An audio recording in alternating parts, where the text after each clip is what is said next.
Araw-araw di ako nagsawang magsulat. Inalam ko ng mabuti kung ano ba ang ugat. Sinanay ang sarili ng maigi at sakali na magagamit ko pagkalipas ng bahaghari. Sa dami ng problema is kinita may eksena. Ang buhay ng tao ngayon pare paiksi na. Hindi mo na alam kung sinong paniniwalaan. Sa daming impostor na nagkalat dyan sa lansangan. Ginagamit may kapal para bulsa magkalaman. Akala mo sinong banal pero kaluluway halang. Mga peke at panggap ginagawang walang alam. Ang mga tao sa paligid nangagustuhay mapunan. Yeah, natural, puro yan mga hangal. Kriminal, karamihan opisyal. Chemical, binungkal, mga utak moral. Binaon ang pangaral, matinulang sa suot pero ugaling animal. Teka lang saglit ako'y napapaisip.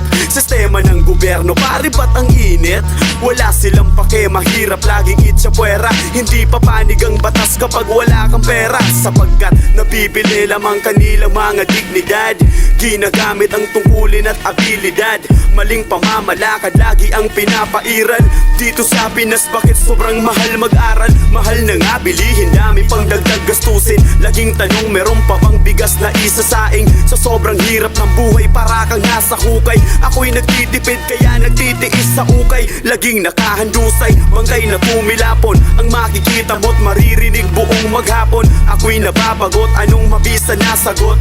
Bawal magkasakit kasi mahal din ang gamot. Buha ka ng ina at ito sasabay pa. Mga osiserang walang inatupag kundi laging manghusga. Sige hila-hila pa hanggang magsawat ang ina. Kung sino pa ang kadugo sila pa yung nauuna. Nagsialmahan na mga bobo ng aking pagbabanatan. Babalatan ng mga kalaban na wala namang alam. Ako andito sa harapan pakinggan ng mga banatan. Pinipilit abutin ng mga pangarap na aking sinimulan. Kasi bata pa lamang nabulat sa mga gantong larangan. Di pa pipigilan, nagulat ka ba sa kinaipakita na malupit ang mga kataga? O diba, ba't ka nakatulala? Pare nagulat ka ba? Panahon na namin to, huwag kang manghila pababa. Mga utak talangka, pwedeng huwag kang magpaka. Magpiling na magaling at naglalalim-lalim. Naaalala ko pa nun nung ako'y nagsimula. Walang gustong magturo sa akin kung paano tumula. Lapis at papel ang hawak ko't wala pang pambura. Kapag ako'y nagkamali di maiwasang magmura. At salamat sa mga tunay na suporta nandyan. Kayo ang dahilan kung ba't ang utak ay nagkalaman. Ako ay simpleng tao lang nangarap na iparating ang boses ng mga duka at aming mga hinanaing.